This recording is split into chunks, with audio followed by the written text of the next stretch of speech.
الله الرحمن الرحيم إن الحمد لله والصلاة والسلام على رسول الله السلام عليكم ورحمة الله وبركاته.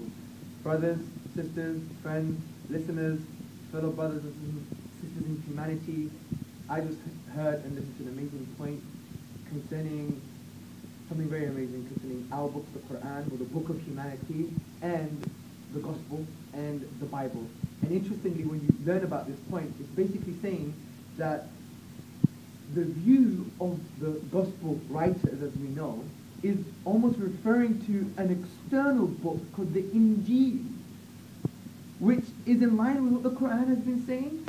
So, in a way, it's as if the Gospel writers are not the writers of the Gospel as the Quran talks about, and they're also referring to an external book, which is a law, which is a guidance, called the Injeel. And it's phenomenal because even Jewish scholars say that the word used, which is basically Injeel, is not a Jewish word. It came out of the blue from nothing, as if it's referring to this physical, like kitab, a book. So what this means is phenomenal because you're linking the Christian tradition to the Quran itself, because the Quran is saying, and we revealed the Injeel to Isa, etc., and it's the law, it's the guidance, etc.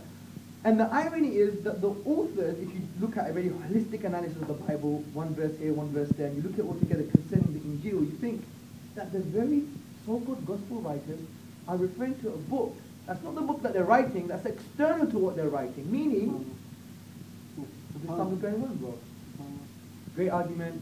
I don't understand. Use it properly, and inshallah read about it, and I think it's going to be very good, but do it with rahmah with the Christians. And I think the unique thing about this, bro, is that you're linking two things together, not in a negative way, like, you know, in the past we said, contradiction, Bible's wrong. You're linking, like, if you really believe in this gospel writers and you trust them, then they're referring you to something. They're referring you to something, and that's what the Quran is talking about. So let's investigate.